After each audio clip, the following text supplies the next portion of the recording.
Since junior high until about a month and a half ago, there was not one day that went by unless I stayed in the house that I was not made fun of for being fat. My weight was fairly well controlled until my 6th baby. Discovered I had gestational diabetes, gained 125 pounds with the pregnancy. Very overweight, very sick. I remember before my surgery being invited by my son to his school for the father-children flag football event. There's nothing worse than being more than 100 pounds overweight, trying to run around the field with flags attached to your hips, chasing these little tiny kids. I have no recollection of ever being anything but fat. For over 97 million Americans who suffer from obesity, the consequences can be devastating. I became very sick, was diagnosed with diabetes, was taking 3 and 4 insulin shots a day, 2 pills every morning, 2 pills every night, also for diabetes. Had sleep apnea. I'm on a CPAP machine with 6 liters of oxygen every night.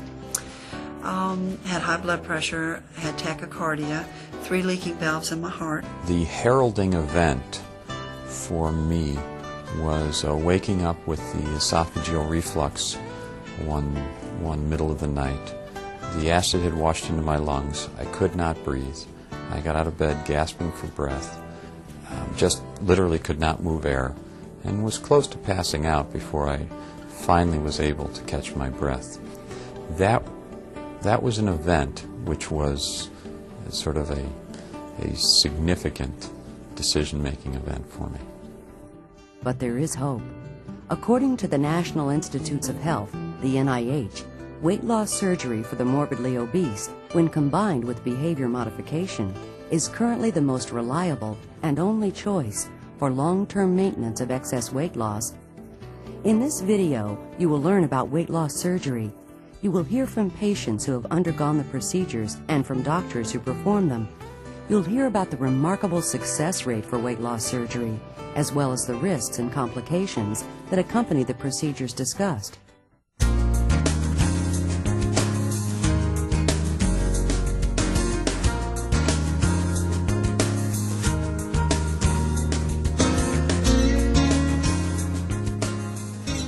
What does it mean to be morbidly obese?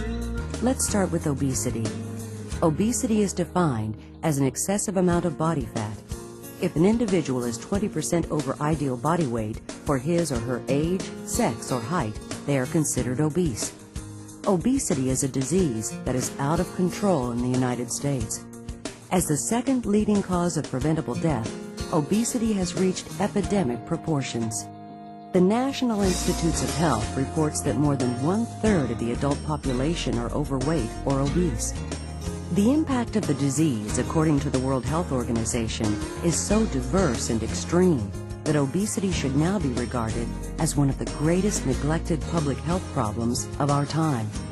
According to the NIH, a morbidly obese person is someone who has reached a body mass index of 40 or greater.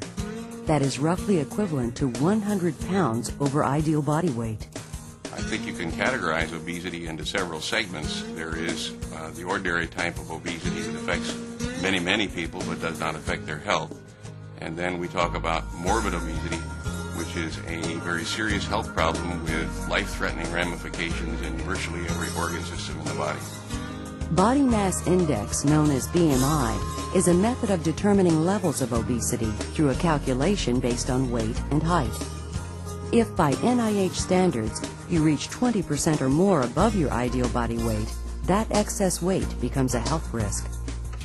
An estimated 5 to 10 million Americans are considered to be morbidly obese, a situation that can lead to the development of significant obesity-related health conditions.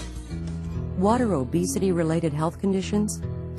Also called comorbid conditions, obesity-related health conditions are health problems that, whether alone or in combination, can significantly reduce your life expectancy. They may include, but are not limited to, diabetes, heart attack, high blood pressure, high cholesterol, heartburn, acid reflux, sleep apnea, respiratory disease, osteoarthritis of weight-bearing joints, depression, and infertility.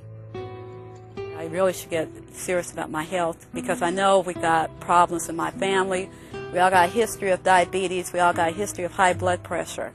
Diabetes runs in my family. My family's Hispanic, and I have watched my relatives have amputations, have their hearts fail, have their eyes go blind, and that they died by the time they were 50 years old, and I'm 40 and I don't want to die. Blood sugars were in the 400s and 500s, even with the insulin and the pill coverage. Was averaging 3 to 4 hours sleep a night, even with the CPAP machine. Just real sick, very sick. Looked about 9 months pregnant. Flushed all the time, heart rate in the 120s, even with the atenolol.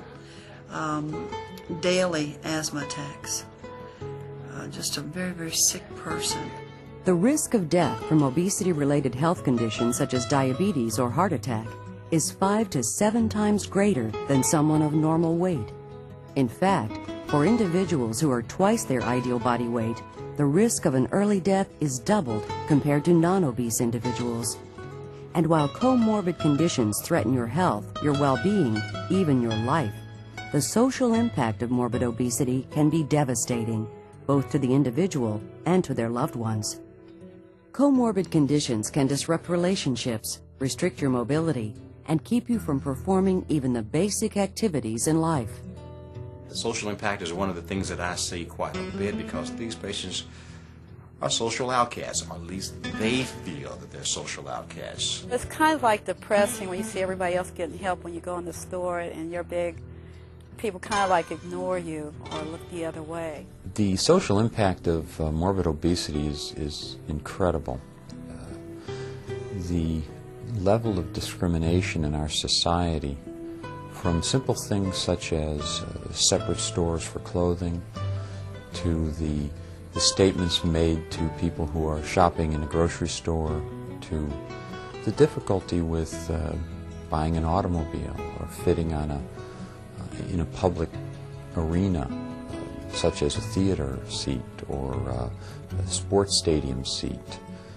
All of these things affect you and gradually take away your sense of self-worth, your sense of importance in society. I didn't like going out in public because people staring, you know, look at this thing that's coming this way, look at the size of her, you know, she needs to just quit eating type thing, especially when you'd go out to dinner and you'd sit down and you would eat dinner. You know, people would say that's how she got the way she is, because she's eating and constantly eating. Often the victims of society's prejudice against obesity are made to feel personally responsible for their condition. The truth, however, is far more complex, and one fact stands out. Obesity is not simply the result of overeating or a lack of willpower. Research has shown that a significant underlying cause of obesity is genetics. There's a genetic component to morbid obesity.